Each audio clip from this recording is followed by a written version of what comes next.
Ele que foi presidente da UNE, foi senador, foi deputado federal, atual governador do estado de São Paulo, José Serra. Queria dar uma boa noite a todos e a todas, cumprimentar a Clarice e através dela toda a sua família. Queria saudar também o Dom Odilo, que hoje representa aqui o nosso querido Dom Paulo, o Rabino Henry Sobel. Queria cumprimentar o ministro da Secretaria Especial de Direitos Humanos, Paulo Vanucchi, o vice-governador Alberto Goldman, o ministro José Gregóri, que é secretário especial dos Direitos Humanos da cidade de São Paulo, o José Augusto, que é presidente do Sindicato dos Jornalistas, Paulo Marcum, que é presidente da Fundação Padre Anchieta, na qual Vladimir trabalhava. Queria cumprimentar os secretários de Estado aqui presentes, através do Luiz Antônio Marrei, secretário da Justiça e Defesa da Cidadania. Queria dar aqui meu abraço ao meu amigo querido Fernando Jordão, Pacheco Jordão. Cumprimentar também o nosso Roberto Freire, Milton Flávio, deputado estadual, e através do Milton queria cumprimentar os deputados presentes. Queria saudar também nossa querida Eva Vilma, que eu vi aqui atrás, Sônia Francini, subprefeita da Lapa, Martinho Lutero, regente do coral Luther King, em nome de quem cumprimento todos os integrantes do coral, jornalistas, estudantes, membros de entidades do governo e não governamentais de defesa dos direitos humanos.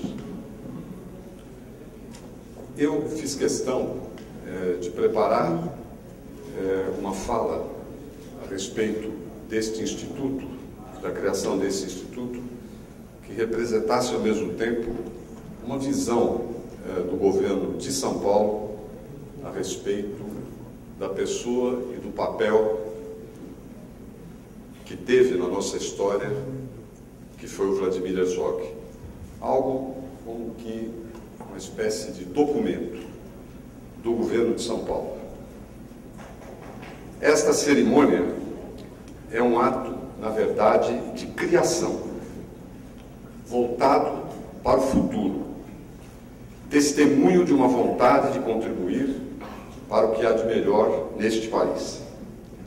É um momento em que reverenciamos a memória do Vladimir Herzog, o Vlado, como era conhecido por seus amigos, eu nunca o conheci, associando ao futuro deste empreendimento e pretendendo marcá-lo com seu nome e, mais ainda, com a sua presença.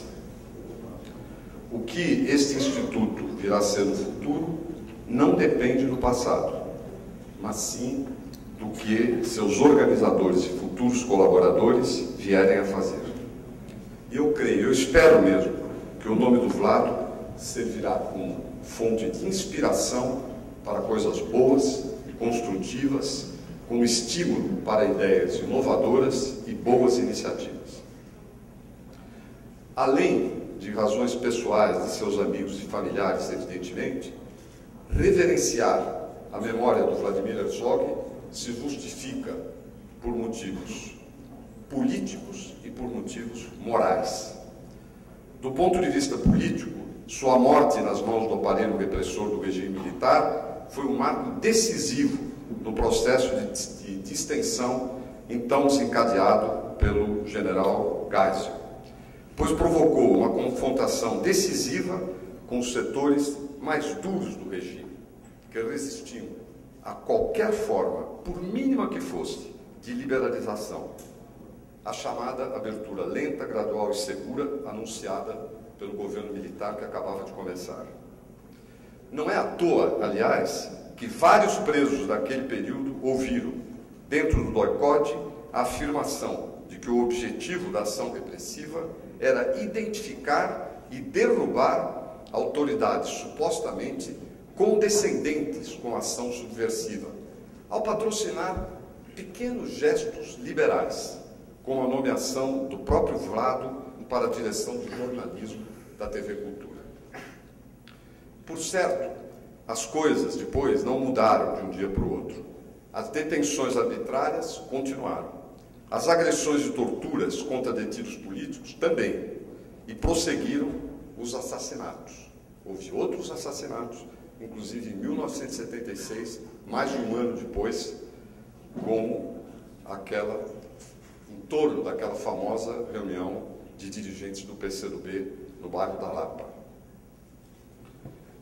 Mas o fato é que o enorme clamor provocado ajudou a quebrar a espinha dos setores mais radicais do regime e assim dar prosseguimento a um lento processo, aquele da abertura programada. O clamor provocado pela morte do Vlado foi também um marco, talvez o mais importante ao lado das eleições de 74, na mudança da forma de expressão política da sociedade, até então presa numa espécie de armadilha. A despolitização, o controle estrito da ação partidária e das manifestações de opiniões e das lutas reivindicatórias parecia deixar espaço apenas para o conformismo, a omissão ou ação política de contestação frontal e clandestina ao regime. Parece que só isso tinha espaço.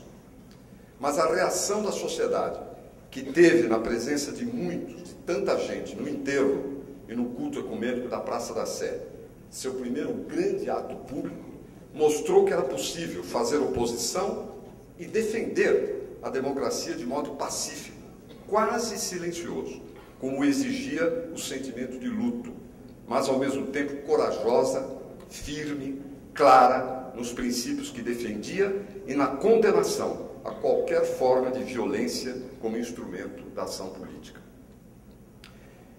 E esse marco de resistência contra a ditadura e na luta pela redemocratização deve muito à pessoa de Vladimir Herzog, à sua figura moral. A tortura e o assassinato não se justificam em nenhum caso, mas o choque provocado pela morte do Vlado foi ainda maior, porque ele não era um combatente clandestino, armado e pronto para a confrontação. Não era uma ameaça nesse sentido, por mínima que fosse, aos seus algozes. Era um jornalista, alguém que atuava abertamente por meio da palavra, e fora detido quando exercia um cargo de confiança do então secretário da Cultura do Estado, José Mindlin. Ou talvez exatamente por isso foi encarado como um perigo para a ditadura. Era um homem, segundo todos os testemunhos que eu tenho, do Marcum, do Goldman, de tanta gente, era um homem afável, de modos tranquilos, quase sempre sorridente, não tinha nada do agitador, do polemista, de líder autoritário.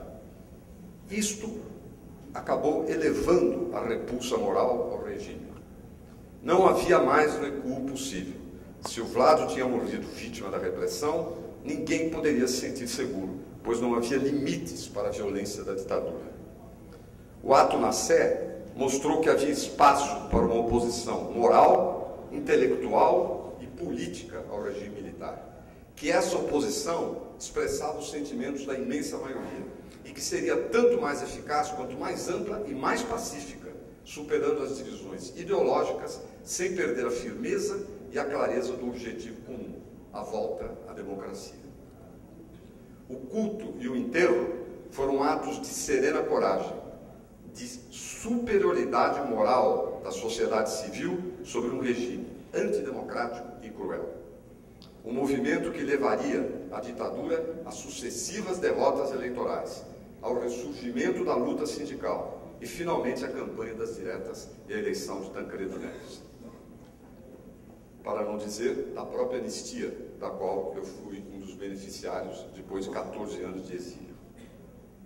Aliás, o sucesso eleitoral da oposição, o MDB, nas eleições de 74, é preciso ter claro isso, havia sido o fator desencadeante da ofensiva dos setores mais radicais do regime sobre as forças que, dentro da oposição, pregavam a participação ativa nas campanhas eleitorais, apesar das intimidações e das limitações às liberdades de palavra.